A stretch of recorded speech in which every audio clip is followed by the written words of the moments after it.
My name is Christina Roman, and I'm the Consumer Education and Advocacy Manager for Experian. I am also the host of Credit Chat Live, and I want to welcome you to a very special edition of Credit Chat Live. Normally, you would see us behind a screen, but today we are together. Rod and I are together in Massachusetts. We're in Boston for Jumpstart's National Educator Conference, and we are thrilled to be joined by Jumpstart President Laura Levine to talk to you a little bit about this conference, what makes it so special, and the important work that Jumpstart does for advancing financial literacy across the country. Thank you so much for joining us today, Laura.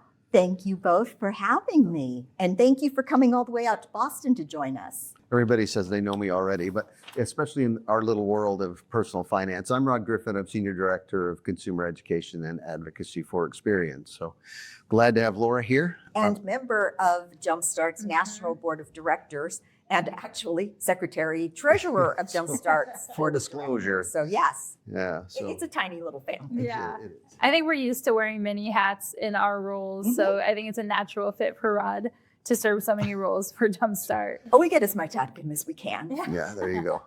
So this is year 16 of the National Educator Conference, right? Yes, it is. And can you, for anybody that's not familiar, for anybody that may be tuning in, can you share a bit about this conference and what makes it so special? I can. So the Jumpstart National Educator Conference is a conference for financial literacy teachers, K-12 teachers from across the country, where we bring them here just to help them do what they do better. And there's a couple things really special about it. One of the things that's special is that it is an all scholarship conference for teachers. So every teacher who attends on a scholarship. And we evolved into that over the years. It didn't start that way, but we made it an all scholarship conference because we realized that the teachers whose students would benefit the most were often from the school districts who couldn't afford to send their teachers to a conference. So we had to eliminate that barrier. But the other thing that's special about our conference is that the very first one in 2009 was started with seed money as a grant from Experian. And so, and you've been with us every step of the way, but this conference wouldn't exist without Experian. So very special, right? Yes, Yeah, that's extremely. And I think that's something, and I was there for the first one, and the whole purpose was to be different. And I think that's another thing to me that makes it special is when we have almost 400 teachers that join, we wanted to bring together teachers to give them tools and resources they could take directly back to the classroom right away and use, and to help them build their own financial knowledge. Because we talk about this a lot, that the teachers aren't always comfortable with personal finance. And so, and just as a category of consumers, we often lament that teachers aren't paid enough in this country. And so it's important for them to make smart decisions. And we even hear from some teachers that say like they had the opportunity to teach this class and they jumped at it because they thought of what they could benefit, that would help their own financial decision making. So yeah, it is really special. I think maybe the other thing is, as you said, Rod, we bring them here for very intense learning, exposure to new resources that they could use in their classroom, new information. But I think we really emphasize making friends, because a lot of teachers are the only teacher at their school that teaches personal finance. So they don't have a department, they don't have colleagues. So we say, come here, meet someone who might be from the opposite end of the country, but you stay in contact by phone and email over the year, and you have developed a colleague that you can rely on. And so we think that's one of the things that we feel most proud about.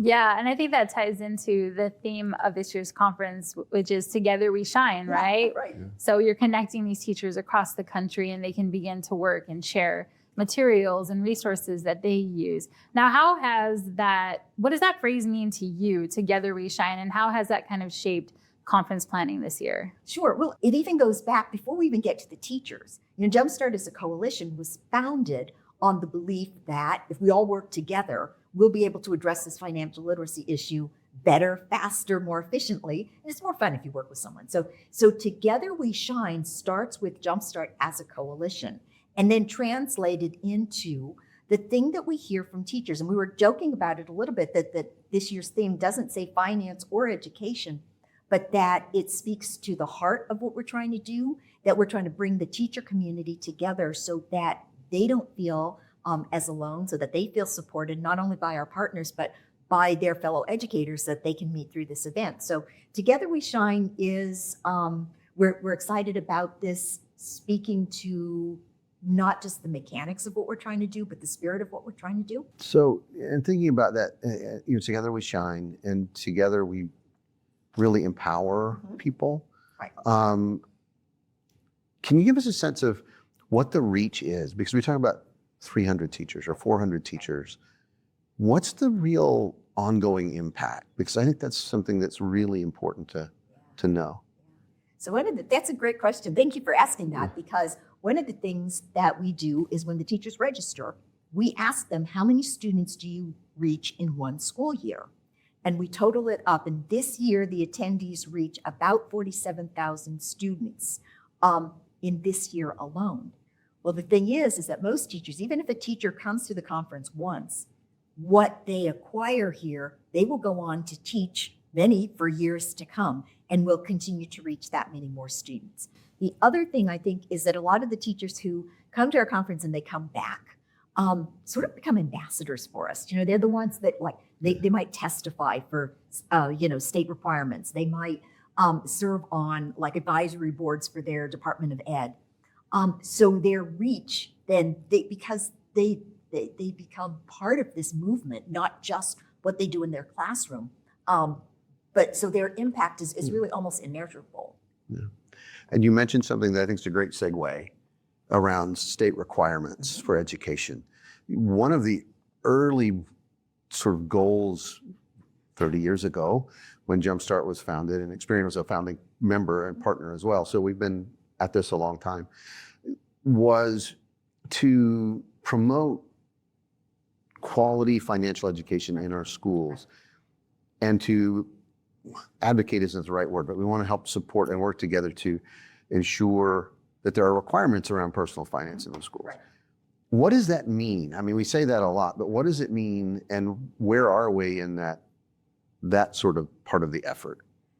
So, when we talk about state requirements, so the requirement for all students to graduate high school having taken a class in personal finance, and we're now up to 30 states that are requiring a financial education class.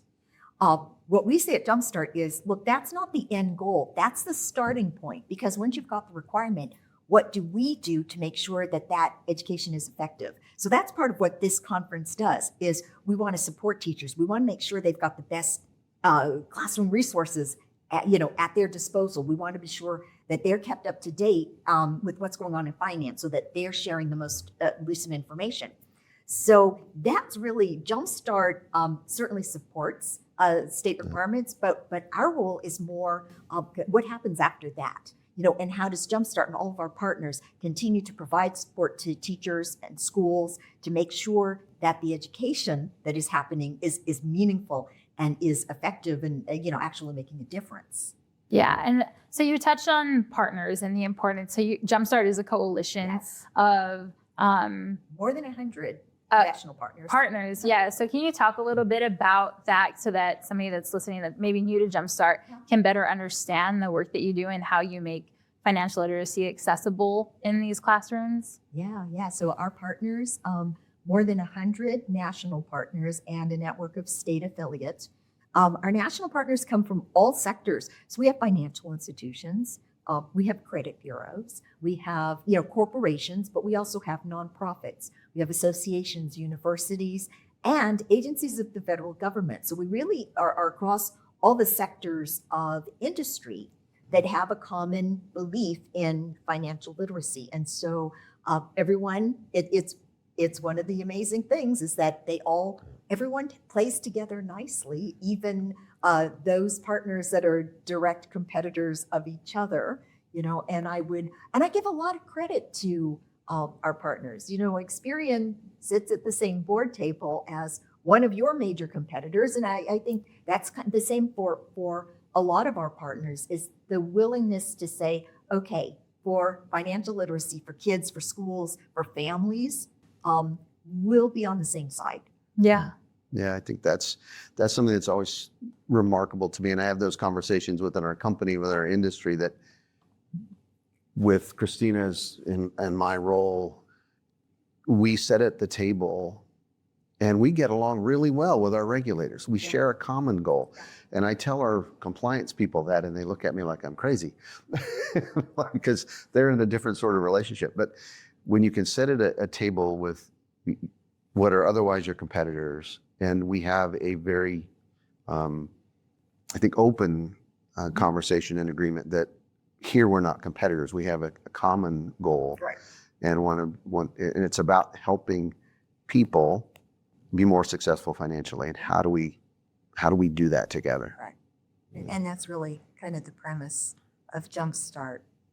But you mentioned, how long we've been doing this. I hope you guys don't mind me just interjecting here and saying that we are about to celebrate our 30th anniversary. So we're very excited about that as a milestone. It's coming up. The official anniversary date is December 1st. And so we're about 3 weeks away from our 30th anniversary. And yes, Experian has been with us every step of the way. Yeah. 30 years and 30 states. That's pretty cool. So it's growing. The requirements are growing. So you have that impact. You're showing the impact. We're seeing it. Right. And it's even beyond the states with the requirements. Mhm. We actually here this year at the National Educator Conference, we have teachers from 47 states. That's wonderful. So we are, so we know that there's good financial education happening even in the states that don't have a requirement. Mm-hmm. That's a wonderful. Now, what is your vision 5 to 10 years from now? What do you hope the future of financial literacy looks like for students in schools? So we certainly hope that everyone's getting it. And the requirements is part of that. So in other words, where every high school student has to pass a personal finance course in order to graduate. But what I'd really like to see in the next 5 to 10 years is that we start younger. So just as with any topic in education, it's more meaningful if you start with the basics early and then you build on that over the year. And then when you're in high school, you kind of take that capstone class that sort of, brings it all together. The classes the personal finance classes that are now being required in some states would be that much more effective if some of these topics were introduced at elementary and middle school so that they were building on that, not getting it for the first time. Yeah. And I think the other thing is why I would like to see within the next decade or so, a lot more growth at elementary and middle schools is that, so in the states where there's a requirement, which is great, but what if your state also has a high school dropout problem, right?